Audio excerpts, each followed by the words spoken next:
Story গল্প চ্যানেলে এখন আপনারা শুনবেন অনিল কুমার দত্তের লেখা একটি হাসির গল্প, ছাতুবাবুর ছাতা কাহিনী। 10 ঘরা গ্রামের ছাতুবাবু বলতে 10খানা গ্রামের লোক এক ডাকে চেনে। ফর্সা ধপধপে রং, নাদুস নুদুস বেটে খাটো গড়ন, মাথা ভর্তি চকচকে টাক, জ্বালার মতো ভুঁড়ি, সর্বময় একেবারে আলু ভাতে মার্কা একটি চেহারা। ছাতুবাবুর আসল নাম কিন্তু ভুকুটিরাম তলাপাত্র। সবসময় ছাতা বগলে দেখত বলে লোকে তাকে ছাতুবাবু বলে ডাকত। এতে তিনি কখনো কারো উপরে রাগ করতেন না, বরং দাদামশাইয়ের স্নেহমাখা ছাতাটির সঙ্গে বাবু যোগ ফলে তার বেশ গর্বই হতো। এ ছাতা যাতা নয়, দেনাদাররা সময় মতো টাকা না দিলে ওই ছাতা দিয়েই তাদের দিতেন ছাদ পিটে। পথের কুকুর পর্যন্ত ছাতুবাবুকে ছাতা বগল আসতে দেখলে ল্যাজ গুটিয়ে অন্য রাস্তা ধরত। দিনান্তে একবার ছাতাটা পাড়া ঘুরে এলে অন্তত 7টা তালি পড়ত, আর সে তালিগুলো দুপুরে খাওয়া দাওয়ার পর সারতে হতো ঠাকুরদার পরিত্যক্ত এক ডাটিওয়ালা পুরনো চশমাটা দড়ি দিয়ে কপালে বেঁধে। এ ছাতা তার কাছে বড় পয়মন্ত। হেতালখালিতে মামার বাড়ি গিয়ে দিদিমার কাছ থেকে অনেক অনুনয় বিনয় করে চেয়ে এনেছিলেন কটা লোহার শিক আর বাঁশের ডাবটা। ছাতার কাপড় বলতে প্রায় কিছুই ছিল না, ইঁদুরে কেটে তছনছ করেছিল। মাঠ গুদামে তোলা ছিল মান্ধাতার আমল থেকে, ধুলো ময়লা ঝেড়ে অনেক কষ্টে পেড়ে এনেছিলেন, যদিও ওতে কোনো কোম্পানির ছাপ ছিল না। তখন থেকেই তাই ছাতুবাবু ওই ছাতার থার্ড হ্যান্ড ওনার। প্রকৃতপক্ষে এ ছাতার মালিক ছিলেন ছাতুবাবুর দাদামশাই নবকিশোর গুহ। চতুর্থ পক্ষের স্ত্রী মোক্ষদা সুন্দরীর গলায় দড়ি দিয়ে আকস্মিক মৃত্যুতে ষোড়শ উপাচারের শ্রাদ্ধে ষোড়শ দানে দিয়েছিলেন নগদ 2.5 পয়সায় কিনে মাখমপুরের হেরম্ব আচার্যি মশাইকে। আচার্যি মশাই শ্রাদ্ধ সেরে পোটলা পুটলি বেঁধে গোয়ালঘরের আগরের পেছনে ঝুলিয়ে রেখেছিলেন ছাতাটি। ভুলে চলে গিয়েছিলেন।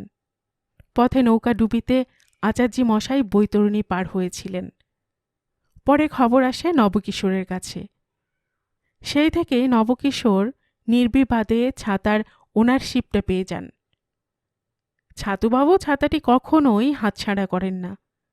সমবয়সী হরেকৃষ্ণ চাটুর্যে একবার ঠাট্টা করে বলেছিলেন, আচ্ছা ছাতু, কুটুম বাড়ি পাল পার্বণে কাজে কম্মে সবেতেই তোমারও ছাতাটি বগল দাবাই দেখি, ব্যাপার কি? উত্তরে ছাতুবাবু বলেছিলেন, হে আমার বড় পয়মন্ত ঠাকুরমশাই, সব কাজেই জয় জয়। চাটুর্যে মশাই হেসে বলেছিলেন, দেখো শেষের দিনেও যেন হাতছাড়াটি না হয়।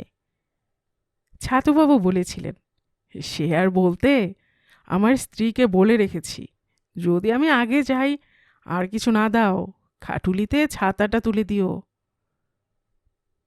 সেবার সস্ত্রী কালীঘাটে গঙ্গা স্নান করার উদ্দেশ্যে ধর্মতলা থেকে ট্রামে চেপে বসেছেন, ছাতাটি যথারীতি বগলে চেপে। স্বভাব দোষে ভোঁস ভোঁস করে নাক ডাকতে লাগলো তার। বাদুর ঝোলা ট্রামে ছাতার ডাবটি আটকে গেল নিঃশব্দে একজনের পকেটে।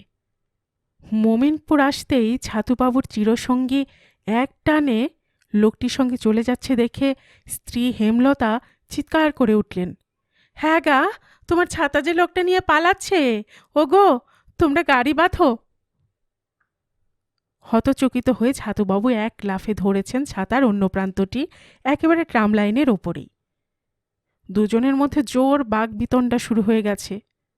লোকটি বলে উঠল, ছাতা দিয়ে পকেট হাতটারও চেষ্টা, পুলিশ ডাকবো? ছাতুবাবু ছাড়ার পাত্র নন, বলে উঠলেন, বলো কি হে, আমি আসছি মায়ের মন্দিরে পুজো দিতে, আর আমাকে চোর বলা হচ্ছে? ছ্যাচ্চর কোথাকার! প্রচণ্ড উত্তেজিত হয়ে তিনি শ্রীচরণের টায়ার কাটা চপ্পল খুলে লোকটিকে মারতে উদ্যত হলেন। উল্টো দিক থেকে আসা ট্রাম গেল থেমে। সবাই হাসাহাসি শুরু করেছে ওদের কাণ্ড দেখে। কাছেই একটা বৃহদাকার ষাঁড় ঘাস খাচ্ছিল মনোযোগ দিয়ে। লোকের হইচইতে ষাঁড়টি মনোসংযোগ হারিয়ে তেড়ে এলো ওদের দিকে। ছাতুবাবুর প্রতিপক্ষ এবার রণে ভঙ্গ দিল ছাতা ছেড়ে। ছাতুবাবু প্রাণ রক্ষার তাগিদে ছাতাটি খুলে ঢালের মতো ষাঁড়ের মুখে ধরতেই ষাঁড়টি পিছু হটতে শুরু করল। এ দৃশ্য দেখে লাঠি হাতে এক ট্রাফিক পুলিশ এসে ষাঁড়টিকে তাড়িয়ে ছাতুবাবুকে ট্রামে তুলে দিলেন। ছাতুবাবু সিটে বসে গজগজ করতে লাগলেন আপন মনে, বজ্জাত ধাড়ি ইঁদুর কোথাকার, বলে কিনা আমার ছাতা। যেই বলেছি বলতো কটা তালি আছে, আর পারে একেবারে মুখ চুন। আরে মশাই, গুনে গুনে ৯৭টা তালি নিজে হাতে দিয়েছি। ট্রামের লোকেরা হো হো করে হাসতে লাগল।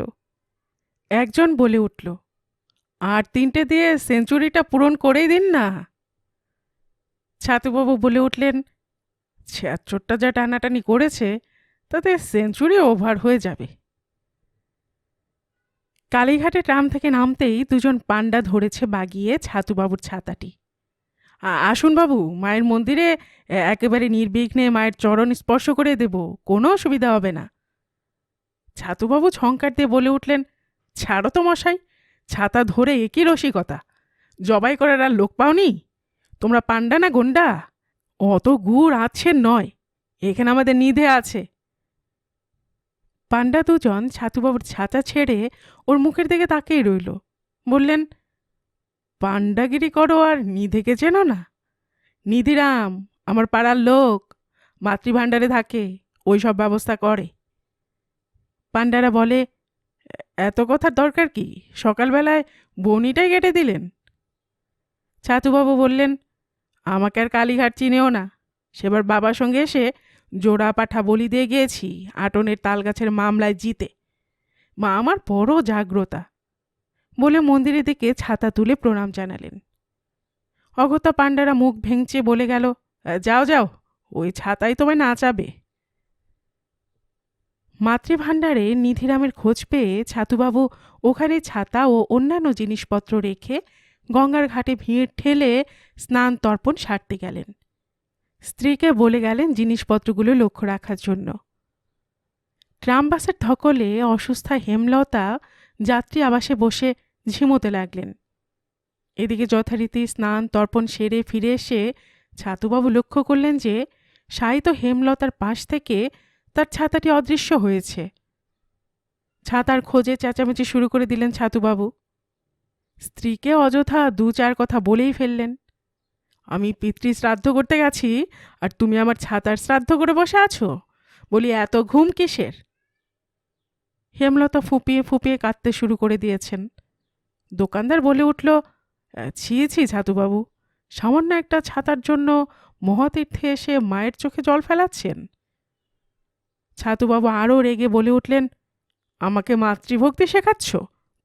যত সব ভণ্ড, মায়ের মন্দিরে পুজোর ডাবায় ভেজাল বাসি পচা দিয়ে যাত্রী ঠকাচ্ছ আর আমাকে ভক্তি শেখাচ্ছ, বলে তোমার পরিবারকে কি তুমি মাথায় তুলে রাখো?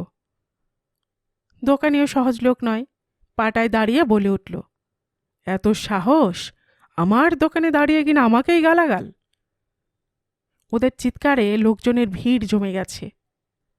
ভ্রাম্যমাণ এক পুলিশ এসে ব্যাপারটা নিষ্পত্তি করতে চাইল। সামান্য একটা ছাতার জন্য এত চিৎকার কিসের? ছাতুবাবু ফুঁসে উঠলেন, ছেঁড়া থেকে শত তালিমারা থাক, সে তো আমার ছাতা, আমি ওর দোকানে জমা রেখেছি মশাই, উনি কি মাল হজম করে দেবেন? এই কি শহরের দোকানদারদের চরিত্র? মা কি তার থানে চোর পুষেছেন? দোকানে পুলিশকে উদ্দেশ্য করে বললেন, দেখুন স্যার, আপনার সামনে আমাকে চোর বানাচ্ছে। এমন সময় নিধিরাম ছাতুবাবুর ছাতাটি হাতে দোকানে এসে হাজির। ছাতুবাবু লাফিয়ে উঠে ছাতাটি ধরে বলে উঠলেন, হ্যাঁ রে নিধে, তোর মনে এই ছিল? নিধিরাম পুলিশ ও লোকজন দেখে ঘাবড়ে গিয়ে বলল, এত গোলমাল কিসের? আমি তো ছাতাটা নিয়ে একটু প্রস্রাব করতে গেছিলাম। এ নাও তোমার স্বাদের ছাতা। আমি কি অন্য কারো ছাতা নিয়েছি? তুমি আমার গ্রামের লোক, তাই ভুল হয়েছে কাকিমাকে না বলে নিয়ে যাওয়া, উনি তো ঘুমোচ্ছিলেন। ছাতুবাবু সহাস্যে স্ত্রীকে বললেন, আমার ঘাট হয়েছে অত লোকজনের সামনে তোমাকে দু কথা বলা, চলো চলো, বেলা হয়েছে, কিছু খেয়ে নি। খাওয়া সেরে ছাতুবাবু ট্রাম রাস্তায় এসে ভাবলেন পোলটা পার হয়ে গোপালনগরের মোড় থেকে গাড়িতে উঠবেন। আগে আগে চলেছেন ছাতুবাবু, পেছনে স্ত্রী হেমলতা। পোলের মাঝামাঝি এসে স্ত্রীকে বললেন, ওই দেখো কেওড়াতলা, ধোঁয়া উঠছে, ওখানে সৎকার করে। স্ত্রী থমকে দাঁড়িয়ে গেলেন, দুহাত তুলে প্রণাম করে মনে মনে বললেন, মাগো, মরে গেলে যেন এখানে আমার ঠাঁই হয়। ছাতুবাবু বলে উঠলেন, কি অত বিড়বিড় করে বলছো? নিচে মা গঙ্গা বয়ে চলেছেন, এই পয়সাটা জলে দিয়ে প্রণাম করো। নিজে আরও একটি পয়সা হাতে পোলের রেলিংয়ে ঝুঁকে যেই প্রণাম করতে গেলেন, অমনি বগল থেকে ছাতাটি ফসকে একেবারে মা গঙ্গার বুকে। তখন জোয়ার কানায় কানায়, জলেও তেমন স্রোত। স্রোতের টানে ছাতাটা চোখের নিমেষে কোথায় চলে গেল। ছাতুবাবু ছাতার শোকে হায় হায় করতে করতে রেলিংয়ে মাথা ঠুকে বললেন, মাগো, তোর মনে এই ছিল? আমার 7 রাজার ধন, এক মানিক, তাকেও খেলি। এবার যখন আসবো তোকে চাল কুমড়ো বলি দিয়ে যাব। স্টোরি গল্প চ্যানেলে এতক্ষণ আপনারা শুনছিলেন অনিল কুমার দত্তের লেখা একটি হাসির গল্প, ছাতুবাবুর ছাতা কাহিনী। আর এতক্ষণ গল্প পাঠে আমি আপনাদের সাথে ছিলাম রোমানা নুপুর।